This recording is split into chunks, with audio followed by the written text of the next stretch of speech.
The dynamic Japanese aviation industry has witnessed an abundance of airlines, as numerous low-cost carriers emerged, striving to challenge the supremacy of Japan's dominant aviation giants, namely All Nippon Airways and Japan Airlines. At the end of the day, these two would always come out on top as the dominant carriers in Japan. However, before the 2000s, there was a third airline in the mix. This airline was Japan Air System. This airline would grow to become, at its peak, the third largest airline in Japan, behind All Nippon Airways and Japan Airlines, and up until the turn of the century, things seemed to be going pretty well for them. But, unfortunately, the 21st century would prove to be the death of the airline and cause a very sharp decline, later resulting in its merger with Japan Airlines. But what caused this? How did an airline like Japan Air System compete with Japan's two big airlines and yet have such a horrible and fast downfall? This is the story of Japan Air System's rise to power in Asia and finally their sudden collapse and eventual merger.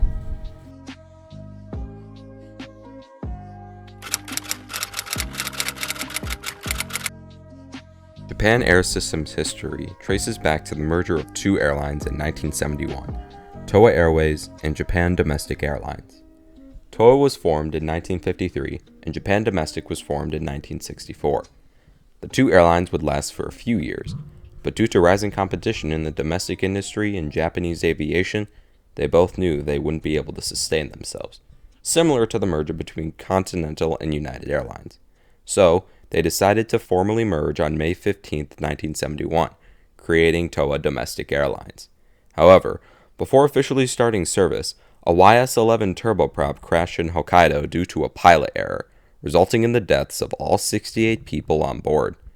This would initially lead to a rocky start and make them delay their services for a year. Finally, on August 1, 1972, the airline would use the 727-100s obtained from Japan Domestic Airlines and begin services from Tokyo to Oita. Soon, they would expand to other cities such as Sapporo, Osaka, Fukoku, and even Okinawa using the 727 and YS-11. In 1973, the airline introduced the DC-9 into its fleet, and it would fly alongside the initial planes they received. A fun fact about their DC-9 is that the airline was originally considering the Sud Aviation Caravel, and even decided on a schedule for dispatching a survey team, but they would for some unknown reason cancel the order. For the most part, the airline would quietly operate on southern domestic routes across the Japanese islands, only operating narrow-body jets. However, that would all change in 1980 when they introduced the wide-body Airbus A300, as well as a new kind of livery that would only be on the A300. This new wide-body jet would serve routes to the city of Kagoshima in Kyushu. The airline would later go on to focus some of its smaller, short-range airplanes in Kyushu by starting its own smaller subsidiary, Japan Air Commuter, which operates in islands such as Kyushu, Honshu, Shikoku, and the Ryukyu Islands, and continues to operate those routes to this day, just as a subsidiary of Japan Airlines. In 1986, the airline took a big leap forward by introducing its first international route from Osaka to Seoul using an MD-81, although these would be charter flights and not regularly scheduled ones. However, the airline had a slight issue on its hands. Now that they were operating internationally, it wouldn't make sense to call them a domestic airline. So, in 1988, they decided to change their name from Toa Domestic Airlines to Japan Air System. With this newly formed airline, they began their expansion. First, they introduced another wide-body jet to the fleet along with the A300, the McDonnell Douglas DC-10, allowing the airline to regularly schedule international services, starting with Tokyo Narita to Seoul and Taipei in 1988. Over the next 5 years, the airline expanded its international routes to countries such as Singapore, Indonesia, Hong Kong, China, and even the United States.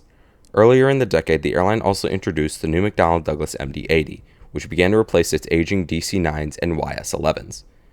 In 1995, the airline would also introduce the McDonnell Douglas MD-90 to go along with its MD-80 additions and DC-9 retirements.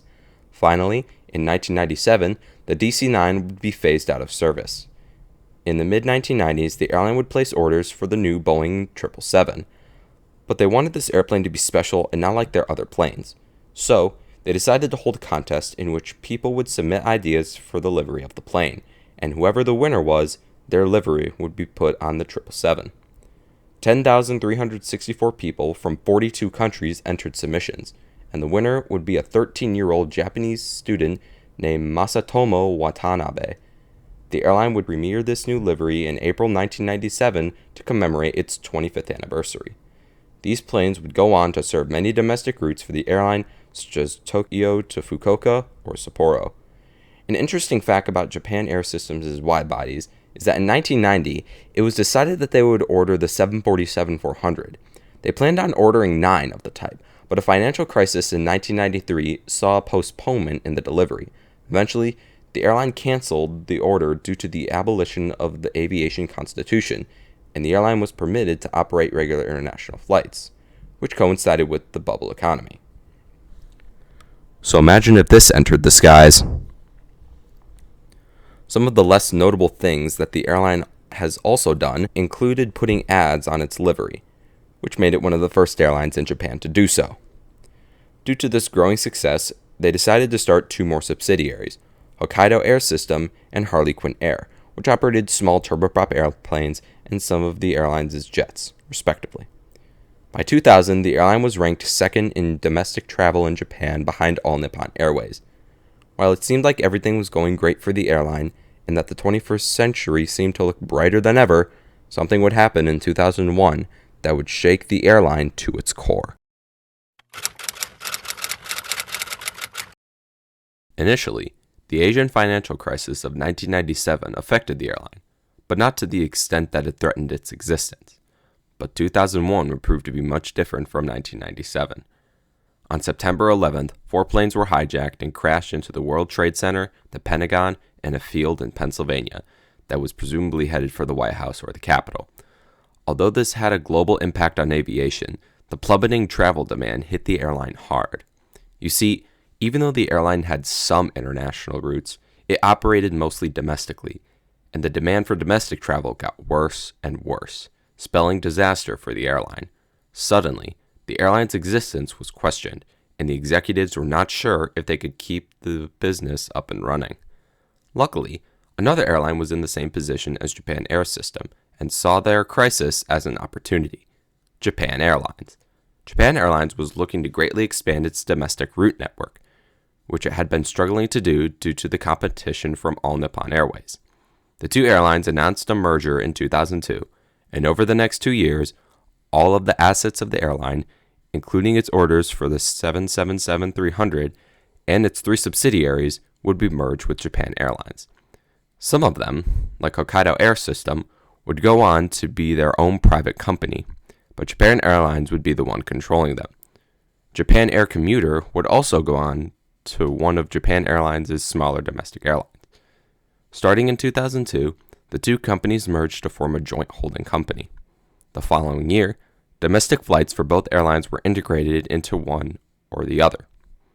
In April 2004, the old Japan Airlines was renamed Japan Airlines International, and Japan Air System was renamed Japan Airlines Domestic, and both flights of the airlines were officially integrated, as were all cargo flights. Finally, on October 1st, 2006, the 2 companies officially merged, and management integration by both companies was completed in name and reality. While there are and have been many budget and domestic airlines in Japan, none of them come close to the staggering success that Japan Air System had in its prime, nor the success of Japan Airlines or All Nippon Airways. The airline is an example that even though starting up a domestic airline can have great benefits, events such as 9/11, where traffic plummets along with domestic travel, can be the one blow to the airline that results in its death. Even though the airline tried to push through the hardships, it wasn't enough for them to survive as a single entity. And if we've learned anything from the Continental Airlines and Northwest video, it's that mergers in times of crisis, such as the one Japan Air System found themselves in, are a more proactive response to the challenges and opportunities in the airline industry during that time. And this, unfortunately, applied to the airline. But luckily, the merger was one of the small factors that helped save Japan Airlines from certain death.